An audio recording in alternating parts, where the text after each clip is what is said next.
Hi and welcome to this Blueberry Markets video update with me, John Kibler, head currency analyst. In this video, we're going to go through the Forex market wrap. We're going to see what happened to the markets this week and what could potentially happen next week. So, looking at the US dollar index first, obviously we've had a very bearish week for the US dollar. Pretty much haven't seen any upside from this market. The data this week out of the US has been pretty poor, considering the fact that the data beforehand was actually pretty decent. But we started to see employment or non-farm employment change today drop considerably lower than expected. Some previous data was revised to be a little bit better than before. However, this recent drop is not really that great for the US dollar. Average hourly earnings were up, which could have a bit of an underlying sort of bullishness for the US dollar, because it just means that even though less jobs have been created, better quality jobs have been created. However, it's nowhere near the sort of levels you would want to see if the for the Fed to start continuing to talk about hiking interest rates. They'd want to see a strong labour market. So we started to see some downside to the US dollar. We've come back down into this $92 level, which is what we spoke about recently. Expecting some potential further downside from this market. We may get a bit of a retracement from last week's move, or sorry, this week's move.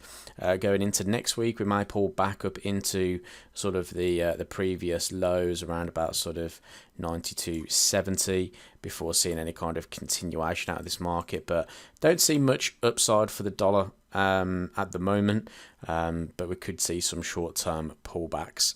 Going on to pound, so pound's had a pretty strong week. If we look at the weekly time frame, we spoke about this one as having a potential to continue to the upside this week after this nice bullish weekly close.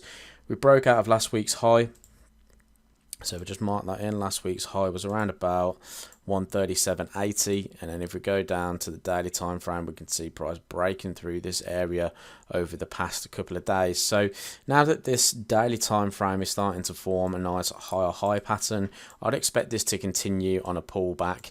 If price can retest this structure area, this previous week's high at 37.80, and find some support, then we could see some further upside to this market, potentially running all the way back up into sort of the 139.50s.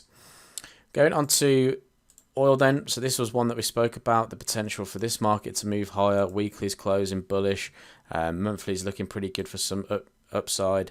We also have this nice break in trend on the daily time frame. Still expecting this one to move to the upside. We may get some short-term weakness, maybe even a double bottom before it really goes, but this one's looking good also for that continuation to the upside after this retest of around about 66.25.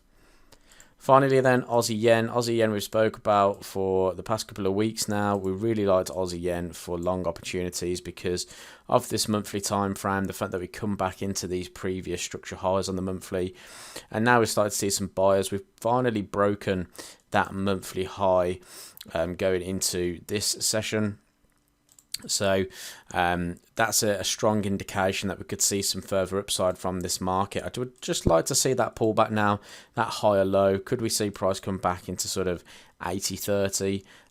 If it does pull back into this area, I think we'll see some longer term long positions coming in at this point, and then if it can continue to make higher highs and higher lows, we could see prices back up at 85.30. So keep an eye on Aussie yen as well. This is a decent market, I think, for long opportunities, especially in line with that monthly impulse phase. Thanks for watching the content this week. I hope you enjoyed it, and I'll speak to you next week.